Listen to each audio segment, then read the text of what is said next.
They see my disability, I see my ability.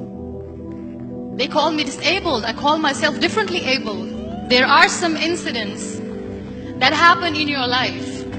Those incidents break you, deform you, but they mold you into the best version of you. And the same thing happened to me. I was 18 years old when I got married. My father wanted me to get married. And all I said was, if that makes you happy, I'll say yes. And of course, it was never a happy marriage. Just about after 2 years of getting married, I met a car accident. Somehow my husband fell asleep and the car fell in the ditch. He managed to jump out, saved himself. I'm happy for him. But I stayed inside the car and I sustained a lot of injuries. The list is a bit long, don't get scared. The wrist was fractured. Shoulder bone and collarbone were fractured. My whole rib cage got fractured. And because of the rib cage injury, lungs and liver were badly injured. I couldn't breathe.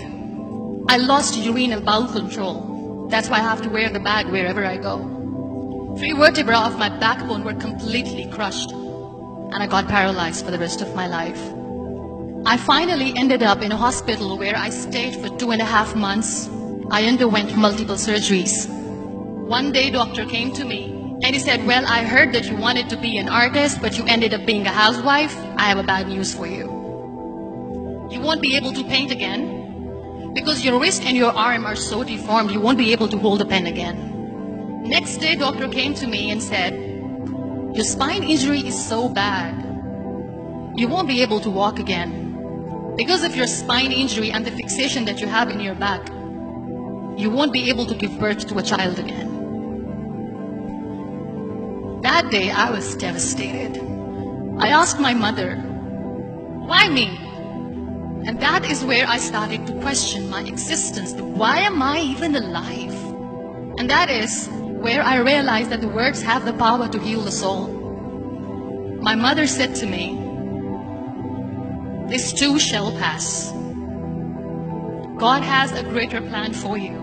I don't know what it is, but He surely has. And in all that distress and grief, somehow or the other, those words were so magical that they kept me going.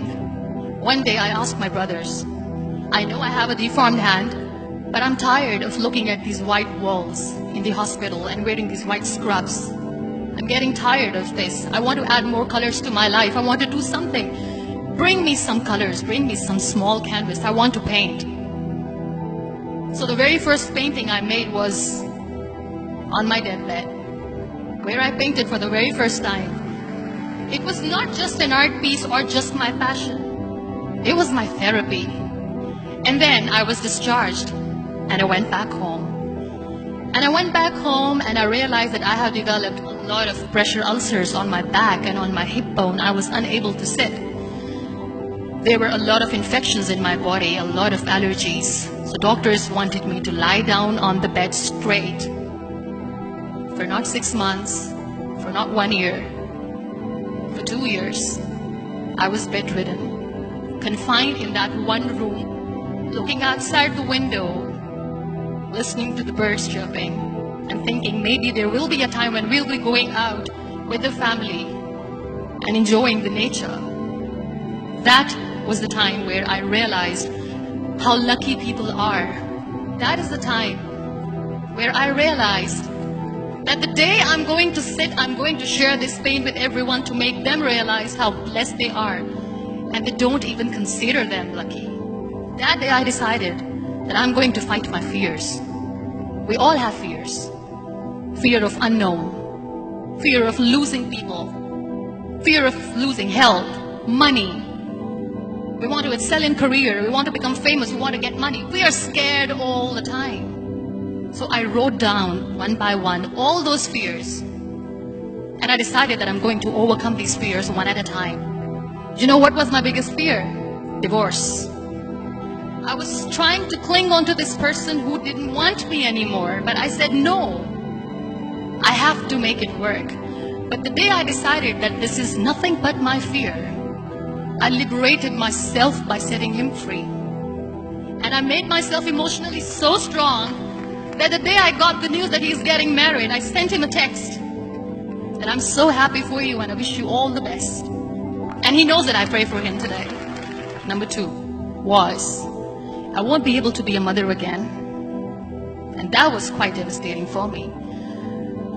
But then I realized there are so many children in the world, all they want is acceptance.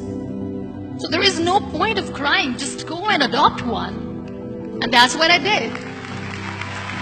People think that they will not be accepted by the people because we, in the world of perfect people, are imperfects. So I decided that instead of starting an NGO for disability awareness, which I know will not help anyone, I started to appear more in public. I started to paint. I decided that I'm going to join the national TV of Pakistan as an anchor person. And I've been doing a lot of shows for the last 3 years. I became the National Goodwill Ambassador for UN Women Pakistan, and now I speak for the rights of women, children.